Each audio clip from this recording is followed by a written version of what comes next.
નર્મદા પરિક્રમા માર્ગ પર ભક્તોને કૂતરાઓએ બચકા ભરવાની ઘટના સામે આવતા પરિક્રમા વાસીઓમાં ભયનો માહોલ સર્જાયો હતો। આ બનાવમાં ઘાયલ થયેલા ભક્તોને તાત્કાલિક તિલકવાડા સરકારી હોસ્પિટલ ખાતે સારવાર અર્થે ખસેડવામાં આવ્યા હતા। નર્મદા જિલ્લામાં ઉત્તર વાહિની નર્મદા પરિક્રમા ચાલી રહી છે, જેમાં દેશના ખૂણે ખૂણેથી લાખો ભક્તો પરિક્રમા કરવા માટે આવી રહ્યા છે। તંત્ર દ્વારા ભક્તો માટે વિવિધ સુવિધાઓ ઉપલબ્ધ કરવામાં આવી રહી છે, જ્યારે સેવાભાવી સંસ્થાઓ અને સ્થાનિક લોકો દ્વારા પણ ભક્તોને સેવા કરવામાં આવી રહી છે।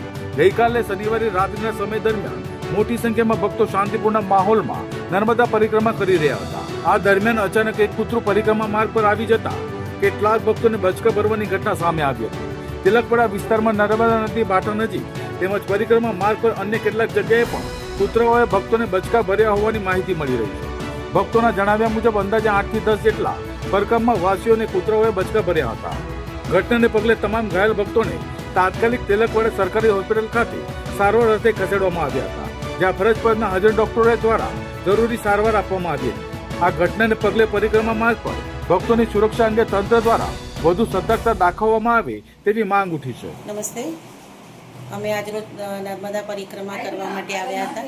તે દરમિયાન તિલકવાડા ઘાટથી ઉપર ચડતી વખતે બધા શ્રદ્ધાળુઓ જતા હતા ત્યારે એક ખડકાયું કૂતરું આવ્યું અને 8 થી 10 લોકોને બાઇટ કરી ગયેલું છે અને તેની સારવાર માટે અત્યારે તિલકવાડા હેલ્થ સેન્ટર પર લાવેલા છે।